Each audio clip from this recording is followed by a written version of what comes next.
In this video, I'm going to talk to you about why I like to twist the wires together to make sure they're good and connected before I put any kind of wire nuts on.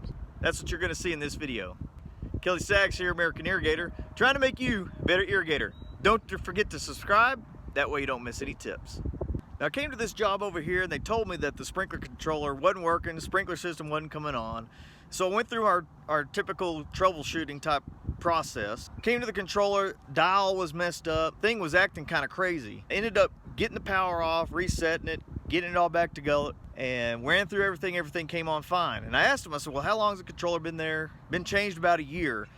So I got my tester out, my voltmeter, and I started testing some power and different things. Good power through the transformer, it's transforming the right volts. I tested the incoming power and it was 120, so nothing from the source of power, but I got to looking at the wire nuts.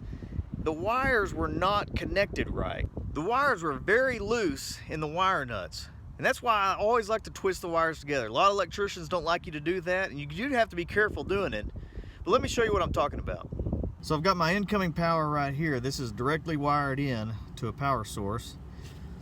This one, you can see when I took the wire nut off, it was still kind of twisted around there, but this wire right here was really loose, and I really could just pull it out because it was just barely connected. And I'm thinking that it's causing a little bit of a short or kind of misread on the power, and that's what's causing this controller to mess up.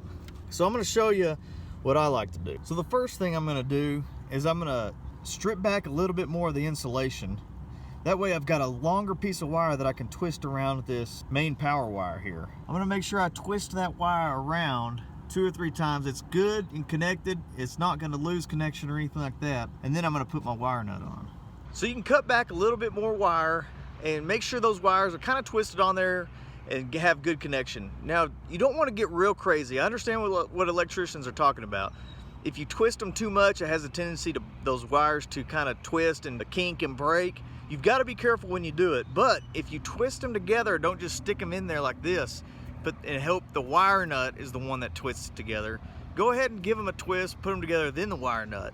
Then you make sure you've got good connection. That's why I always like to twist the wires together, and that's why I'll recommend for you to.